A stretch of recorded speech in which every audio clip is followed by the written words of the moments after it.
Madanapalle sub collector కార్యాలయం అగ్ని ప్రమాదం కేసులో విచారణ వేగవంతం చేసిన పోలీసులు మాధవరెడ్డి అనే వైకాపా నేతను అదుపులోకి తీసుకున్నారు.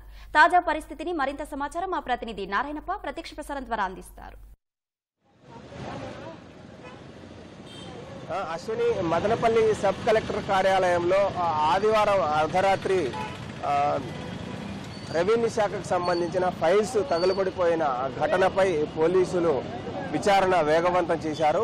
ఇప్పటికే రెవెన్యూ శాఖలో ఈ సంఘటన ప్రమాదవశాత్తు జరగలేదు, ఇది కుట్రకోణంలోనే ప్రమాదం జరిగింది అని నిర్ణయానికి వచ్చిన పోలీసులు అందుకు అనుగుణంగానే తమ విచారణ కొనసాగిస్తున్నారు. ప్రమాదం జరిగిన మరుసటి రోజే ఆ ప్రమాదం కుట్రకోణంలో సాగిందని నేపథ్యంలో విచారణ చేపట్టారు. మనం ఒకసారి గమనిస్తున్న ఉన్నతాధికారులు అందరూ సబ్ కలెక్టర్ కార్యాలయంలోకి వెళ్తున్న దృశ్యాలను కూడా చూడొచ్చు. నిన్న నేరుగా డీజీపీ ద్వారకా తిరుమలరావు, అదేవిధంగా ఇంటెలిజెన్సీ ఐజీ రవిశంకర్ అయ్యన్నార్ సంఘటన స్థలానికి చేరుకుని 3 గంటల పాటు విచారించిన తర్వాత ప్రమాదం అది కుట్ర అని చెప్పి నిర్ణయానికి వచ్చారు. ఈ నేపథ్యంలోనే ఆ కుట్ర వెనక కారణాలు ఏంటి అనే అంశంపై విచారణ చేపట్టారు. కొద్దిసేపటి క్రితమే ఈ కీలక పరిణామం చోటు చేసుకుంది. సబ్ కలెక్టర్ కార్యాలయంలో ఫైళ్లు తగులబడిపోయిన ఘటనకు సంబంధించి పోలీసులు అనుమానితుడిగా భావిస్తున్న మాధవరెడ్డిని మాజీ మంత్రి పెద్దిరెడ్డి రామచంద్రారెడ్డి ప్రధాన అనుచరుడిని పోలీసులు అదుపులోకి తీసుకున్నారు. అతని ఇంట్లో తనిఖీలు నిర్వహించారు. అదేవిధంగా అతనితో పాటు మాజీ మంత్రి పెద్దిరెడ్డి రామచంద్రారెడ్డికి బినామీలుగా అనుచరులుగా భావిస్తున్న మరో 4గురిపై కూడా పోలీసులు ప్రత్యేక దృష్టి సారించారు. వారిలో మదనపల్లి పురపాలక సంస్థకు సంబంధించిన ఒక ప్రముఖ నేతగా కూడా పోలీసులు నేతగా భావిస్తున్న సమయంలో అతనిపై కూడా పోలీసులు ప్రత్యేక దృష్టి సారించారు. అదేవిధంగా మాధవరెడ్డితో కలిసి వీరందరూ మాజీ మంత్రి పెద్దిరెడ్డి రామచంద్రారెడ్డి ఆదేశాలకు అనుగుణంగా పలు అక్రమాలకు పాల్పడ్డారని చెప్పి విమర్శలున్న నేపథ్యంలో ఈ సబ్ కలెక్టర్ కార్యాలయంలో చోటు చేసుకున్న ఘటన వెనుక వీరి హస్తం ఉంటుందని భావించి పోలీసులు మాధవరెడ్డి అదుపులోకి తీసుకోవడంతో పాటు ఆ ఇంట్లో తనిఖీలు చేయడం ద్వారా ఆ ప్రమాదానికి సంబంధించిన అంశాలను పూర్తి స్థాయిలో వివరాలు సేకరిస్తున్నారు. అదేవిధంగా ఇప్పటికే రెవెన్యూ శాఖకు సంబంధించి గతంలో ఇక్కడ పనిచేసిన ఆర్డీఓ మురళిని, అదేవిధంగా ఎన్నికలకు ముందు ఇక్కడ పనిచేస్తున్న మరో ఆర్డీఓ హరిప్రసాద్ను కూడా పూర్తిగా అదుపులోకి తీసుకొని నిన్న ఉదయం నుంచి వారిని పోలీసుల అదుపులో ఉంచుకొని విచారణ నిర్వహిస్తున్నారు. అదేవిధంగా ఈ సంఘటన జరగడానికి ముందు ఆదివారం రాత్రి 10:30 గంటల వరకు కార్యాలయంలో ఉన్నట్లు భావించిన గౌతమ్ తేజ్ను కూడా పోలీసులు అదుపులోనే ఉంచుకున్నారు. అదేవిధంగా రెవెన్యూ శాఖకు సంబంధించి అనుమానిస్తున్న ప్రతి వ్యక్తిని పూర్తి స్థాయిలో విచారణ నిర్వహిస్తున్నారు. వారి వద్ద నుంచి సెల్ ఫోన్లు స్వాధీనం చేసుకోవడం ద్వారా ప్రమాదం జరగడానికి ముందు కానీ ప్రమాదం జరిగిన తర్వాత ఎవరెవరితో మాట్లాడారో అన్న అంశాలపై పూర్తి స్థాయిలో వివరాలు సేకరిస్తున్నారు. మరోవైపు ఇప్పటికే తగులుబడిపోయిన ఫైళ్లకు సంబంధించి ఫైళ్లను రికవరీ చేసేందుకు కూడా, అంటే సాధారణంగా సబ్ కలెక్టర్ కార్యాలయానికి ఆ సబ్ కలెక్టర్ కార్యాలయ డివిజన్ పరిధిలో ఉన్న రెవెన్యూ డివిజన్ పరిధిలో ఉన్న తహసీల్దార్ కార్యాలయాల నుంచి 22A నిషేధిత భూముల జాబితాకు సంబంధించి కావచ్చు, లేకపోతే చుక్కల భూములకు సంబంధించి కానీ, లేదా ఇతర ప్రభుత్వ భూములకు సంబంధించిన కన్వర్షన్లు, అదేవిధంగా పట్టాలు ఇవ్వడం అంశాలపై ప్రతిపాదనలు వస్తాయి తహసీల్దార్ కార్యాలయాల నుంచి. ఆ ప్రతిపాదనలను ఆర్డీఓ ఆమోదించిన తర్వాత కలెక్టర్ కార్యాలయానికి పంపుతారు. ఈ నేపథ్యంలో తహసీల్దార్ కార్యాలయం నుంచి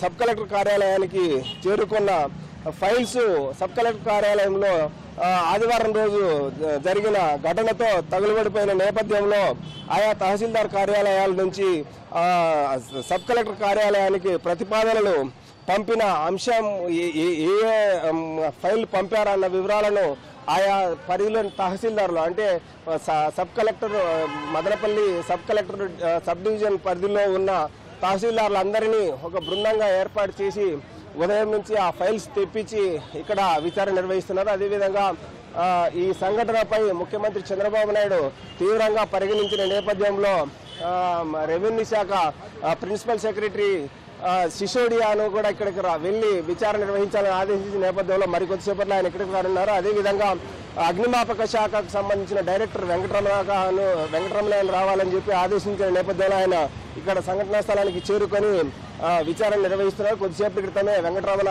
ఇక్కడికి వెళ్ళి విచారణ చేపట్టారు. మరోవైపు ట్రాన్స్కో జేఎండి కీర్తి చేకూరి అంటే గతంలో ఐఏఎస్ అధికారి ఆమె ఇక్కడ సబ్ కలెక్టర్గా కూడా పనిచేశారు. ఓవైపు అది విద్యుత్ షార్ట్ సర్క్యూట్తో ప్రమాదం జరిగిందని ఉన్న నేపథ్యంలో అటు ట్రాన్స్పోర్ట్ సంబంధించి వివరాలు కావచ్చు, లేక ఇటు గతంలో ఇక్కడ సబ్ కలెక్టర్గా పనిచేస్తున్న సమయంలో ఈ ప్రాంతాల్లో జరిగిన భూ అక్రమాలకు సంబంధించి ఆ సమయంలో చోటు చేసుకున్న సంఘటనలపై కూడా కీర్తి చేకూరి ద్వారా వివరాలు సేకరించేందుకు ఆమెను ఇక్కడికి పిలిపించారు. ఈ నేపథ్యంలో అక్కడికి వచ్చారు. అదేవిధంగా అటు అగ్నిమాపక శాఖ నుంచి వెంకటరమణ, ట్రాన్స్కో జేఎండి కీర్తి చేకూరి, అదేవిధంగా రెవెన్యూకు సంబంధించి పలువురు ఉన్నతాధికారులు వచ్చారు. మనం చూస్తున్న దృశ్యాలు అందరినీ బృందాల వారీగా విచారణ కోసం తీసుకెళ్తున్న దృశ్యాలను కూడా మనం ఒకసారి చూడొచ్చు. సబ్ కలెక్టర్ కార్యాలయంలో ఉన్నతాధికారులందరూ విచారణ నిర్వహిస్తున్న దృశ్యాలు. తంబలపల్లి నియోజకవర్గ పరిధిలోని అదేవిధంగా మదనపల్లి పట్టణ పరిధిలో కూడా పలు అక్రమాలు చోటు చేసుకున్నాయి.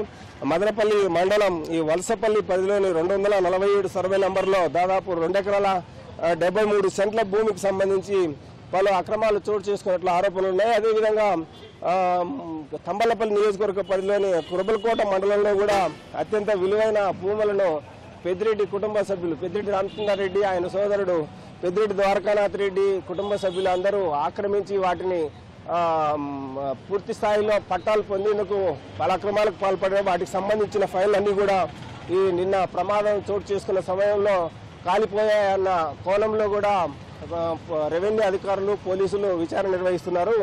ఇప్పటికే పెద్దిరెడ్డి రామచంద్రారెడ్డి భార్య సతీమణి స్వర్ణలత పేరు మీద కూడా 2 ఎకరాల 73 సెంట్లకు సంబంధించిన మదనపల్లి పరిసర ప్రాంతాల్లో ఉన్న స్థలాన్ని అక్రమంగా రిజిస్ట్రేషన్ చేసినట్టు కూడా ఇప్పుడే ప్రాథమికంగా అధికారులు తమ విచారణలో గుర్తించినట్లు పోలీసుల ద్వారా తెలుస్తోంది. ఇలా అటు రెవెన్యూ అధికారులు ఇటు పోలీసు అధికారులు విస్తృతంగా తమ విచారణను వేగవంతం చేయడం ద్వారా ఆదివారం రాత్రి చోటు చేసుకున్న ఘటనలో ఫైళ్లు తగులుపడిపోయిన సమయంలో చోటు చేసుకున్న కుట్ర కావచ్చు, లేకపోతే ఫైళ్లు తగులుపెట్టడానికి గల కారణాలు ఏంటి, తగులుబడిపోయిన ఫైళ్లలో ఎలాంటి అక్రమాలు చోటు చేసుకున్నాయి, ఆ అక్రమాల ద్వారా ఎవరు లబ్ధి పొందారు, లబ్ధి పొందిన వ్యక్తులు ఎవరు అనే అంశాలన్నింటినీ పూర్తిగా లబ్ధి పొందిన దానికి సంబంధించి ఎంత మేర విలువైన భూములను ఈ మదనపల్లి తమ్మలపల్లి నియోజకవర్గాల పరిధిలో విలువైన ప్రభుత్వ భూములను అన్యాక్రాంతం అయిపోయాయి, ఎన్ని కోట్ల రూపాయల విలువైన భూములు సొంతం చేసుకున్న అంశాలపై పూర్తి స్థాయిలో విచారణ నిర్వహిస్తున్నారు. ఇది ఇక్కడున్న తాజా పరిస్థితి. కెమెరామెన్ భాస్కర్తో Vinarayanappa, ETV news, Madanapalle sub collector కార్యాలయం నుంచి.